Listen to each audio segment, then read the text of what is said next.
check this out, guys, and see. So they remove 5 flat warts. You can see that, but I can see it on in the mirrors. It's just like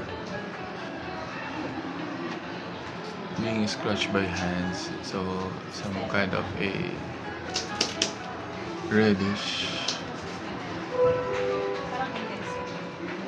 So right now I'm gonna take hot tea. Would you like some?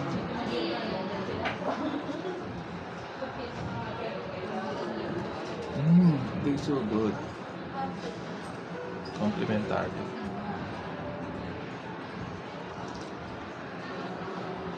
They also have biscuits like Vita.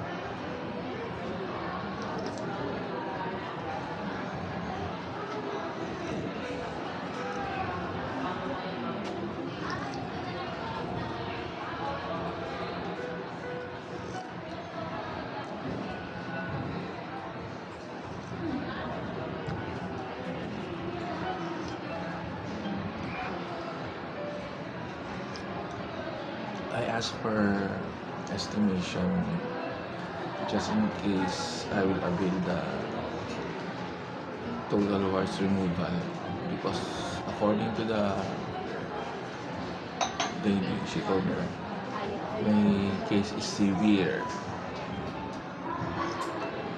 Most of my warts are flats, but I have a severe, like it's really like some type of being. And it's a total of 12,000. Oh my gosh! And then they will have 50% of discount. So it's 6,000. And then when after my treatment, when I go when I go out of the room, she told me that I have to avail for an ointment which costs 500, but I told her that I don't budget for that. And then she told me, just don't scratch my neck. Bye for now.